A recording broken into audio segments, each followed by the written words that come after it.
Ngayong gabi sa Reporter's Notebook, ang GMA Mount Everest team. Ano kayang hirap ang pinagdaanan ng grupo? Matutukan lang ang pag-akyat ni Romy Garduse. Parang kabuteng nagsusulputan ang mga perya sa tuwing tag-init. Ligtas kaya ang rides dito? Bentahan ng kidney sa Luzon tuloy pa rin. Pero ngayon daw may pyramid scam na rin ang bentahan ng bato. Personal naming inalam, Sinaliksik ang bawat anggulo. bawat detalye kinumpleto, ang lahat ng yan ay nakatala sa Reporter's Notebook.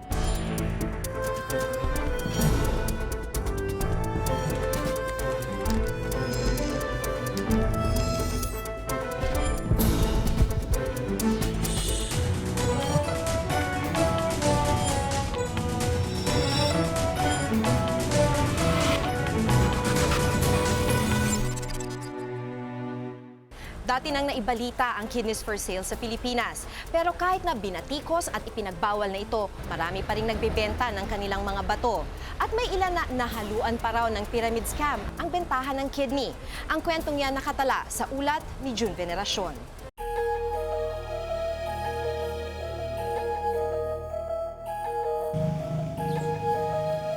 Ito ang mga markang iniwan ng masamang karanasan sa mga residente ng isang maliit at mahirap na barangay sa labas ng Metro Manila.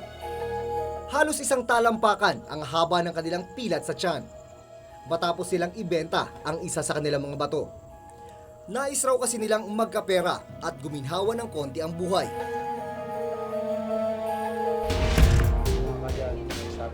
Marami na rin mga ganitong kaso noon.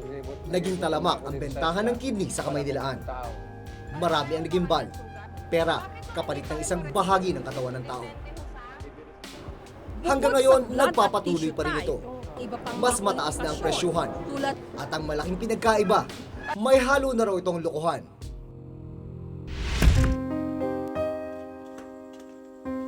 Si Agustin, pamilyadong tao.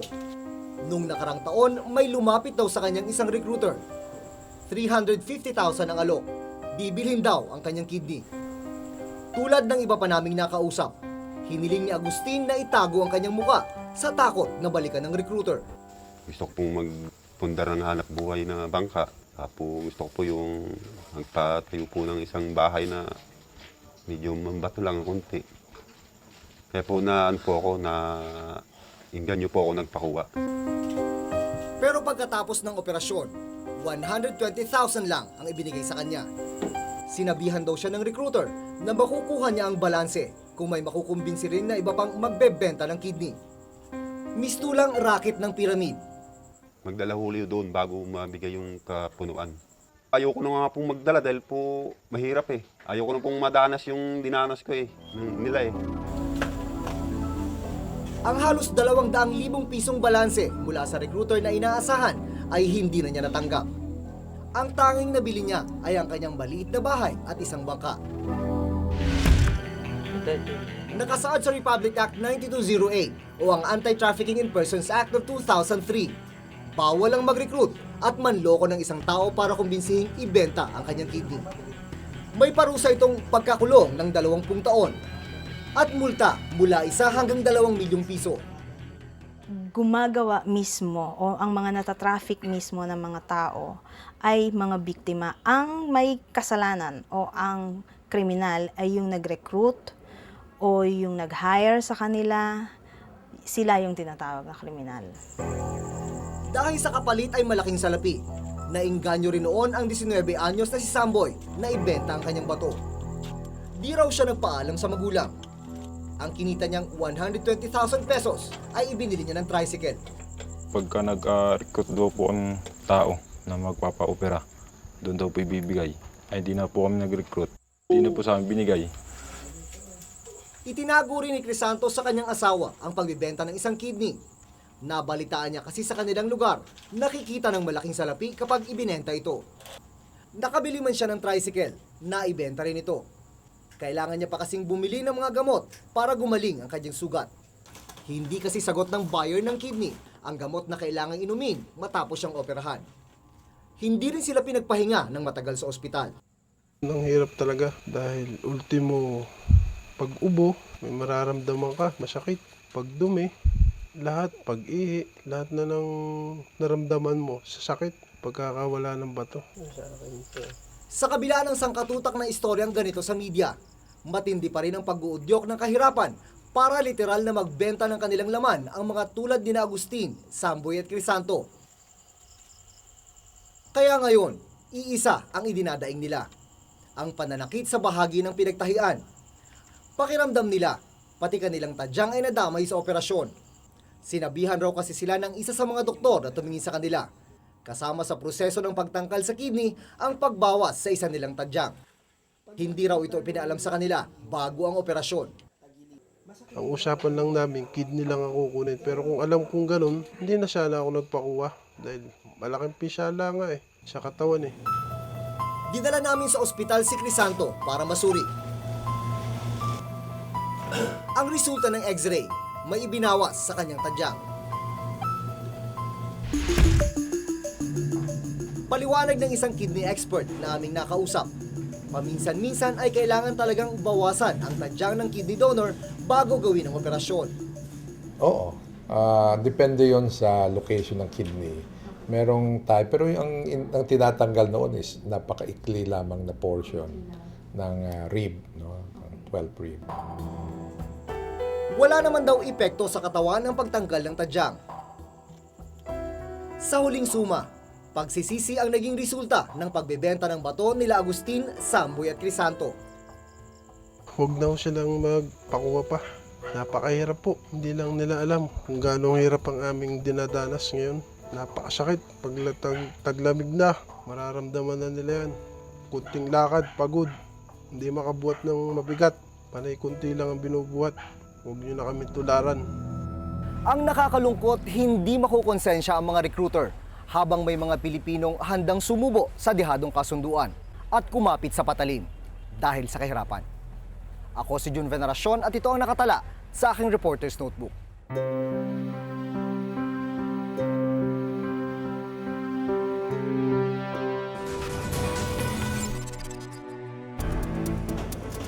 Nagkalas-kalas na, no? Kaya ibang mga bata na natapon sa ground, no? Kasama na rin yung anak ko. Ngayong summer, maraming Pilipino ang nagtsatsaga sa mga maliliit na perya. Maayos at ligtas nga ba ang pamamalakad sa mga ito? Ang problemang yan nakadetalye sa ulat ni Tina Pangliban Perez.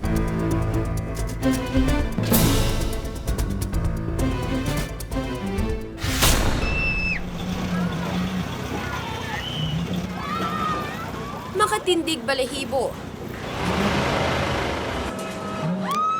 Nakalulula. Makapigil hininga. Yan ang dating ng mga sakayan sa karnabal. Ang karnabal ay isa sa pinakahihintay na atraksyon tuwing fiesta, makulay at masigla. Ang pagdating nito'y hudyat ng kasiyahan sa lugar.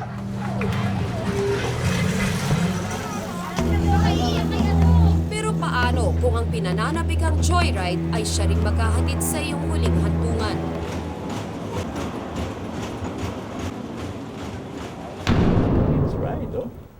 Sampung taon na ang nakalilipas, pero dama pa rin ni Dennis ang masaklap na sinapit ng anak na si Debbie.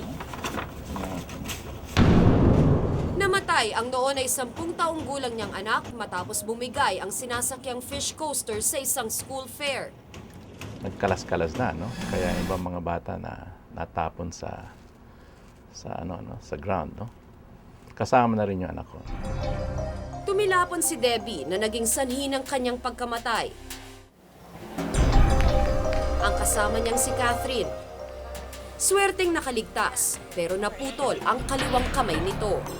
Ngayong buwan ng Mayo, may 88 piyesang idarao sa iba't ibang bayan sa buong bansa. Kabilang na ang piyesa dito sa Barangay de la Peña sa Marikina. Makukulay ang ilaw ng ride sa karnabal, nangaakit at nakalilibang. Pero hindi maitago ng nakasisilaw na liwanag ang tunay na kalagayan ng mga rides. Tulad ng Caterpillar ride na ito, may mga karwaheng walang upuan. At kung meron man, May butas, kalawangin o kaya'y sumasayaw ang kahoy sa pagyanig ng caterpillar. Baklas na kasi ang pako. Wala ring harang na magsisilbing seatbelt ng mga pasahero. Deadma rin ang operator ng ride sa mga batang ito. Ate, hindi ba delikado yung ginagawa nila kanina? Yung nakaupo lang sila doon sa taas. Ate, ang ganda mo pala sa camera, no? Ha? Hindi ba delikado yun? Puta naman, no? Hindi. Nakipagkita kami sa mga taga Marikina Engineering Department para alamin kung pumasa sa standards nila ang naturang karnabal. Sila kasi ang naatasang mag-inspeksyon at magbigay ng rekomendasyon sa Business Permit and Licensing Office ng Marikina City para payagang mag-operate ang karnabal. Wala silang coordination sa amin kung... Should we say that? Kailangan ba sabihin yan? All your observations po. So we are in charge here in the district, in this area. Wala kami nare-receive na inspection notice or something like that. Sa laki ng istruktura ng karnabal, nakapagtatakang hindi ito mapansin. Bukod sa hindi dumaan sa opisina nila ang naturang karnabal para sa inspeksyon, may iba pa silang pinuna. So this is 30 amperes, nilagyan nyo ng jumper na malaki. So delikado yan, baka mag-overload, hindi puputok yung fuse, walang fuse eh. Ang masusunod yan yung wire. Yung pinakamaliit ang susunog pero yung pinakamalaki. Maging maayos yung kanilang fuel, lalo fuel tank. Brad, before magkaroon tayo ng operation, kinakailangan check natin itong mga fuel lines, yung fuel tank. Wala pang 30 minutos, tapos na ang kanilang inspeksyon. At hindi man lang napansin ang mga sira-sirang kondisyon ng mga karwahe. I-install pa naman eh. Wala pa tayo sa mga final na sitwasyon kung okay na. Nang hanapin namin ang operator ng karnabal, tila hindi alam ng mga katiwala rito kung sino ang kanilang employer. Hindi ko po alam kung kanino nag-ano. Walang nag-ano na ito pagdating namin. Nakumpirma rin namin mula sa Business Permit and Licensing Office ng Marikina na walang permit ang nasabing karnabal. Kaninang hapon, ipinag-utos ng Marikina City Hall ang pagpapahinto sa operasyon ng nasabing karnabal. Sa kasalukuyan, walang malinaw na ahensya ng gobyerno ang nagre-regula sa mga karnabal. Tanging ang mga lokal na pamahalaan kung saan itinatayo ito ang nag-iinspeksyon sa kanila. Napapailalim ito sa Local Government Code. Kung kaya inireklamo ni Representative Joel Almario ng ikalawang distrito ng Davao Oriental sa Kongreso, magbuo ng komite para mag-regulate at mag-set ng safety standards para sa mga karnabal. Duda kasi siya sa kaalaman ng Engineer's Office ng mga lokal na pamahalaan sa usapin ng safety standards. There is no agency who is overlooking at the operations of these parks. It is only the local government unit through the municipal or city engineer who will attest that the park is safe enough for the operation, and that's when they issue the corresponding business permit or permit to operate. But even the competence of the LGU, municipal or city engineers is in question here because they are not trained to really determine the safety of the ride. Dagdag pa niya, ang roving carnivals ay walang permanenteng opisina, association o organisasyon, kung kaya kailangan itong iregula para masiguro na lahat ng karnabal ay sumasailalim sa safety standard rules. Sa isang barangay sa Muntinlupa, abala ang isa sa mga may-ari na si Charlie sa pagbuo ng karnabal. Nakakarating kami ng Bicol, Pampanga, Quezon. Pinakamalayo na nadayo namin, Baguio. Mahigit 26 na taon na niyang ginagawa ito. Lipat doon, lipat dito. Pagkakatapos ng pista, babaklasin namin yung aming perya, lipat na naman sa ibang lugar, gano'n. Inamin rin niya na minsan nakakapag-operate sila ng walang permit. Minsan naman, pwedeng wala na yon kasi verbal na pag-uusap na lang, tiwalaan na lang. Pero mas maganda rin yung ganung may papel. Kung sakasakali magkakaroon nga ng problema, hindi naman basta-basta masasabit yung mga katulad namin. Tila matatagalan pa bago maipatupad ang rekomendasyon. Samantala, sa bawat buwan na dumaraan, ilang pista pa ang dadayuhin ng mga karnabal. Pagkakakitaan ang pagnanais ng mga Pinoy na malibang paminsan-minsan. Mga Pilipinong nagtitiwalang ligtas sila sa mga karnabal. Ako si Tina Panganiban Perez at ito ang nakatala sa aking Reporter's Notebook.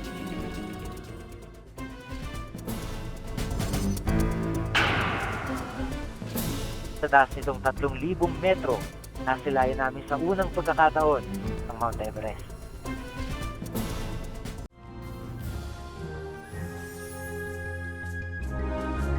Mula noon hanggang ngayon, sa mga mahalagang nagaganap, yung mapagkakatiwalaan pa rin ang pinipiling panoorin ng bayan.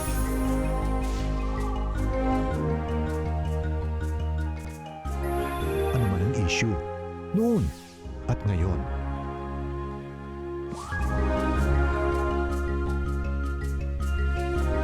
Buong-buo ang inyong tiwala at pagtangkilik sa GMA News and Public Affairs, pati na sa araw-araw na mga balita.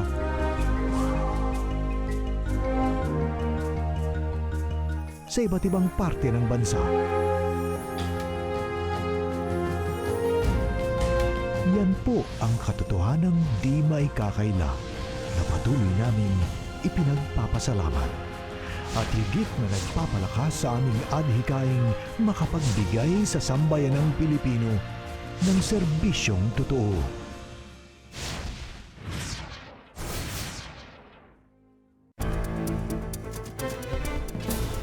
Mahabang lakaran sa malamig na panahon, akyat baba sa mga bangin. Yan ang dinaanan ng GMA Everest team patungong base camp. Paano nga ba sila nakatagal sa ganong klaseng kondisyon? Yan ang report ni Jiggy Manikad.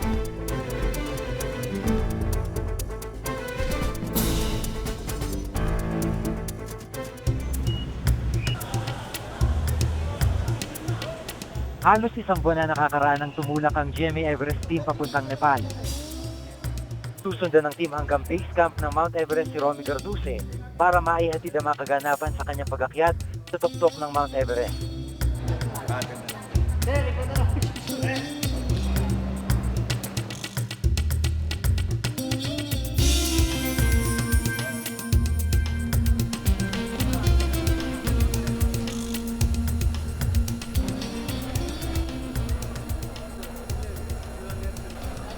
Matapos ang 10 oras na paghihintay sa airport ng Kathmandu, kabisera ng Nepal, sa wakas nakakuha kami ng flight papuntang Lukla.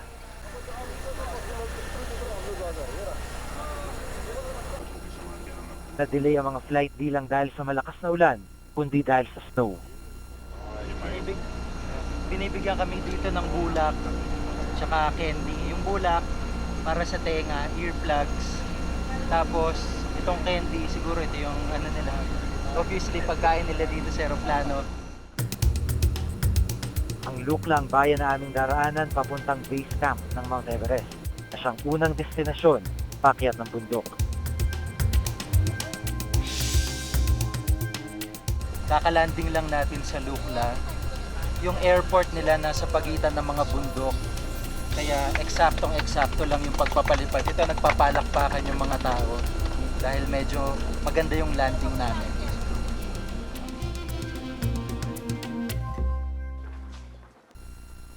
Matapos ang 2 oras mula Kathmandu Airport, narating namin ang bayan ng Lukla. Sa lunch na ito kami nagpalipas ng gabi. Dito kami agad napasabak sa kakaibang putahe ng mga taga rito. Ang order ko kanina, chicken fried rice. Pero yung dumating, fried rice pero iba yung laman. Buffalo meat daw to.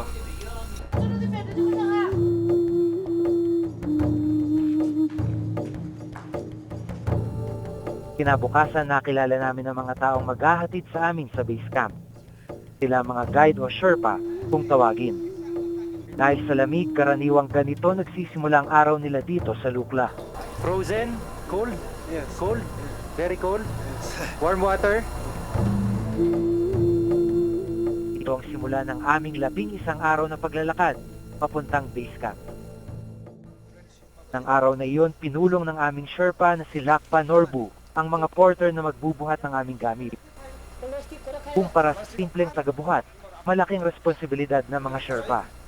Hindi lang simpleng paglalakad ang alam ni Lakpa. May formal na training siya sa ice climbing, rock climbing, maging first aid training. Ito na raw ang kanyang profesyon. Normally they carry 30 kilo. Normally, yes. And this looks a little huge, but this is about 30 kilo only. So one person can carry this one.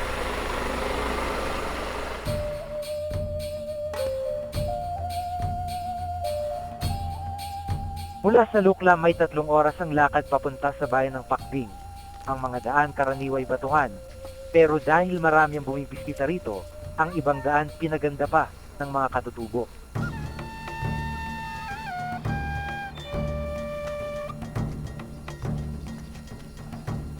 Kung mapapansin nyo yung mga daan nitong mga porters at mga Sherpa dito sa papuntang base camp, ay talagang inayos pa ng mga bato dahil noon daw medyo maputik ito at makitid yung daan. Kaya para mas mapabilis yung transport nitong mga goods mula sa baba paakyat, ay ginawa ng paraan ng mga natives na magkaroon ng mas maayos na daan dito. The mantra on this stone plate. Yes. And whenever we get through this kind of prayer stones, we'll always have to get through from the left side. Left side. Yeah. Why is that? These Buddhist people, they believe it brings good luck.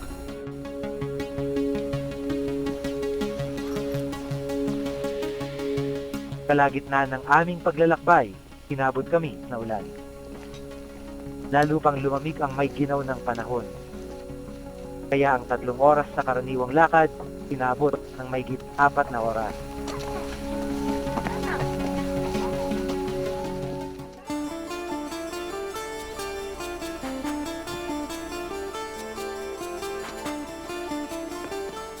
Ito yung pangalawang bayan papunta sa Everest Base Camp. At medyo mahirap ngayon yung daan dahil bukod sa malakas umulan, madulas yung mga bato at maputik pa, dagdag pa riyan yung napakalamig na panahon.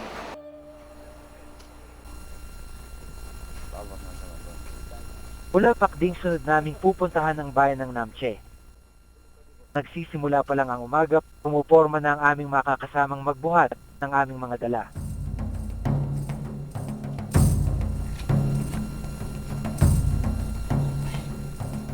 Sa bigat ng aming mga gamit, halos mapahiga na ang aming mga kasama. Mailagay lang ang mga ito sa balikat.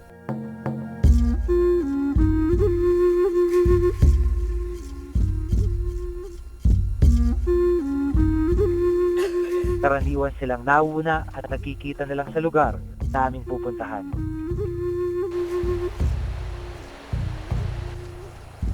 Kung malamig nang umalis kami sa Pakding, napasabak naman agad kami sa matinding init papuntang Namche. Ilang minuto lang ang nakalipas, wala kaming nagawa, kundi tanggalin ang makakapal naming jacket. Mula sa Pakding, 6 na oras ang lakad.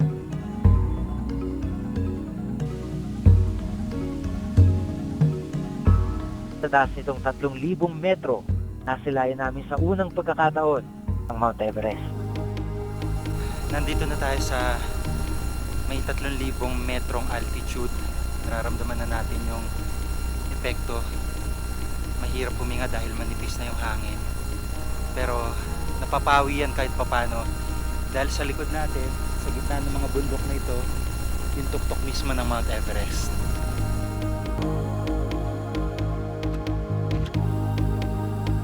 Malapit na kami sa bayan ng Namche nang harangin ng mga sundalo ang aming guide.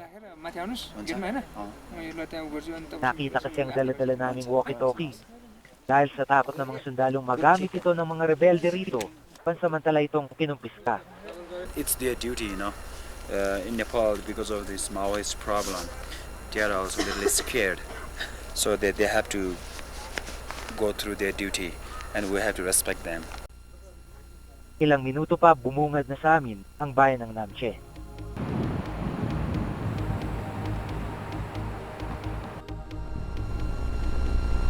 Tapos ang may git 8 oras na paglalakad. Nandito na tayo sa Namche, may git 10,000 feet ang taas. Medyo manipis na yung hangin at mas malamig dito. Dito na tila nakaramdam ng altitude sickness ang aking mga kasama. Medyo masakit na yung ulo ko, tsaka para akong magkakasakit. Because one of them is a good friend of mine. Inom muna ako ng gamot. Agad sila pinagpahinga para makabawi ng lakas.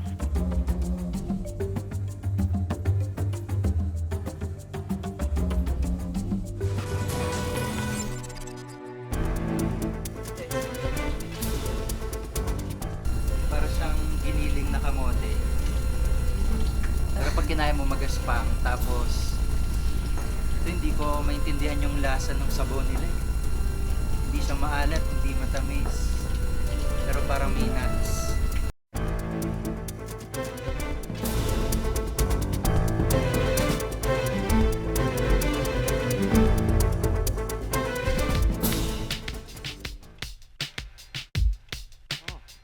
Pulubundukin ang daan papuntang base camp ng Mount Everest.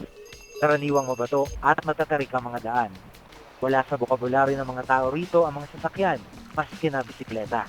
Kaya umaasa sila sa lakas ng tagabuhat gaya ng aming mga kasama.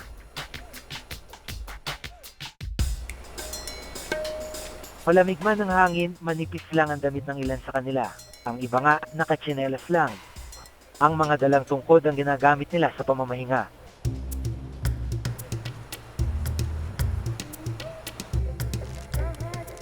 Ang iba para malibang sa daan, may dalang radyo.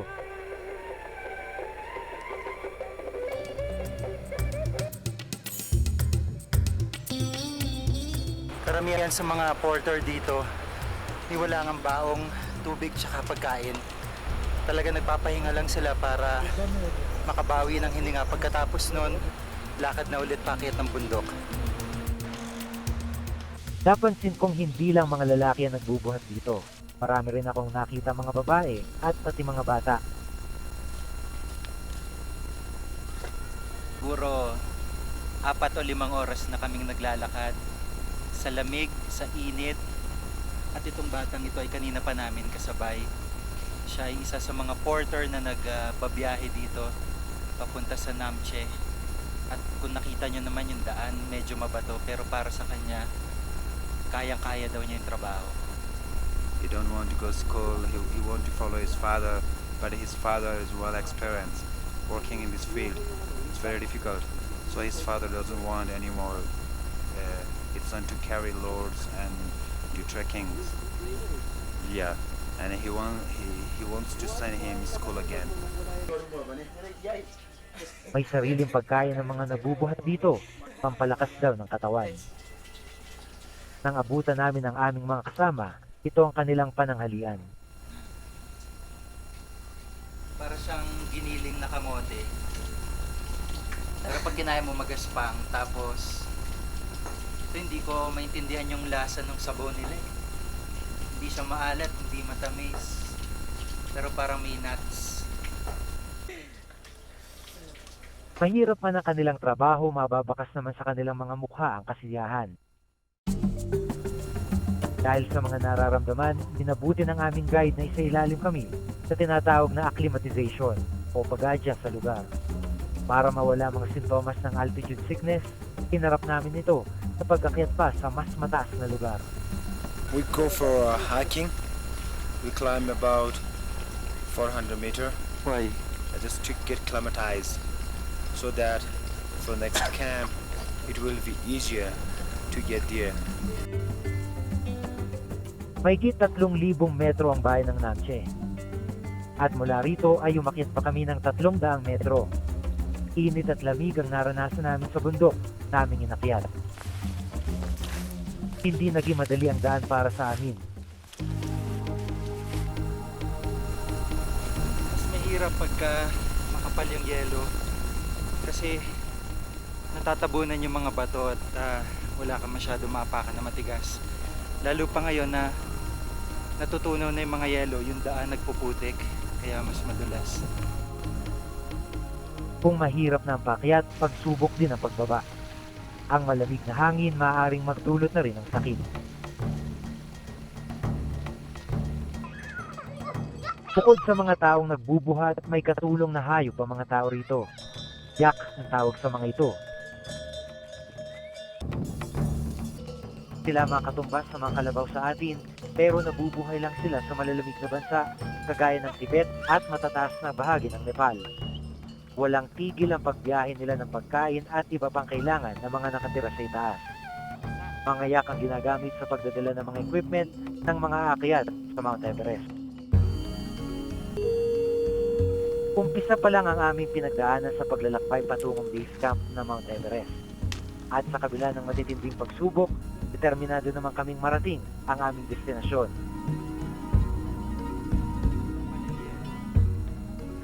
Ako po si Gigo Manicad at ito ang nakatala sa aking Reporter's Notebook.